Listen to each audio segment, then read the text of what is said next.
pessoal, tudo bem? Bom, antes da continuidade ao assunto específico aqui do curso, né, do que eu me prontifiquei a disponibilizar para vocês, né, que é sobre os polímeros, né, eu queria fazer uma observação aqui referente a um conteúdo de uma das aulas anteriores, né, que eu falei no caso, por exemplo, de uma ligação direcional, que é a ligação covalente, né, está associada aos polímeros, né, você tende a ter um baixo empacotamento atômico, né? Porque devido exatamente a isso, ou seja, a natureza direcional da ligação, cada átomo tende a ter pouquíssimos vizinhos, né? Então, por exemplo, no caso do carbono, ele tende a ter no máximo 4 vizinhos e, portanto, você tende a ter compostos com empacotamento baixo, né? Diferente dos metais, né, que eu falei que devido à natureza da ligação metálica, que é ser não direcional, né, e considerando ainda mais, né, quando eu estava exemplificando, né, que os átomos são todos do mesmo tamanho, você tendia a ter uma quantidade muito grande de vizinhos, né, e, portanto, um empacotamento relativamente alto. Né. E no caso dos cerâmicos, a natureza não direcional da ligação iônica favorece você ter um alto empacotamento, porém há uma limitação, né, que é a neutralização, ou seja, as cargas elas têm que implicar uma neutralização ali. E outro aspecto também importante no caso do cerâmico, que impede um pouco esse empacotamento ser muito alto, é o fato do tamanho diferente, né, dos átomos constituintes daquele composto lá. Né. Porque, em regra, você vai ter pelo menos dois materiais de tamanho diferente. Então você vai ter uma limitação, né, devido ao tamanho diferente desses átomos para ter um alto empacotamento. Né.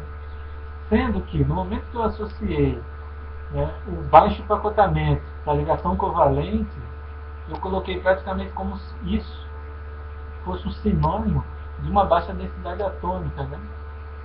Para que isso seja realmente verdadeiro, eu tenho que considerar que os átomos são de mesmo tamanho, ou seja, no momento que eu estou falando de um composto metálico ou de um composto covalente, e eu digo que o composto covalente, por ter uma ligação do tipo direcional, né, e, portanto, vai ter um baixo empacotamento atômico, eu só posso dizer que a densidade atômica desse composto é baixa comparado a um composto metálico se eu estivesse falando que esse composto metálico é formado exatamente por esses átomos que eu falei do composto covalente. Então, por que isso? Então vamos dar um exemplo. Suponha que você tenha um volume, um cubo, né? E nesse cubo você vai preencher aquele espaço ali com esse composto covalente que eu falei há pouco. Né?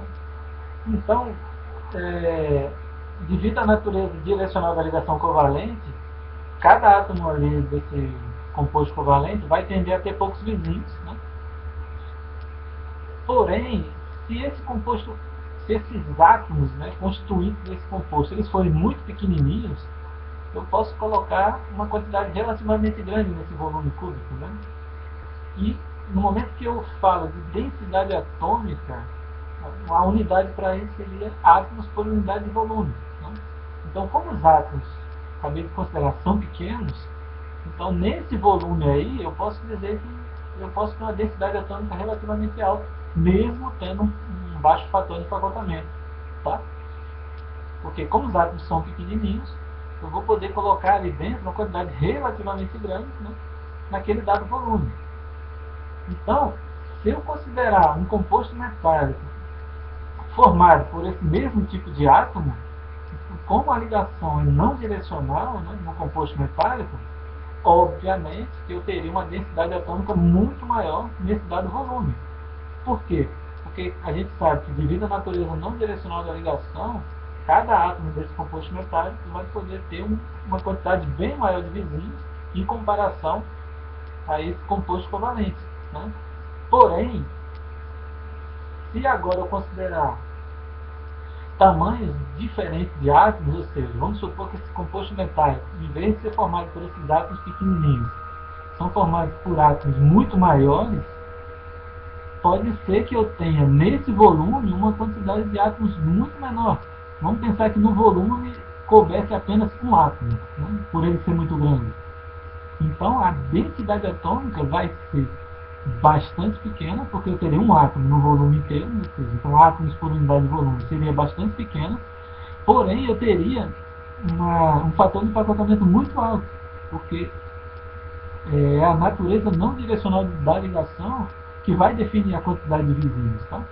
Então, enfatizando, apesar de parecer sinônimo, né, densidade atômica com fator de empacotamento, eu só posso considerar sinônimo, ou seja, da forma que eu falei em um dos vídeos anteriores, eles só vão ser sinônimos se eu considerar átomos do mesmo tamanho. Tá? Porque se os átomos forem de tamanhos diferentes, eu não posso fazer dissociação. Ok? Então, densidade atômica é átomos por unidade de volume. Então, eu posso ter uma densidade atômica alta para um fator de empacotamento baixo. Né?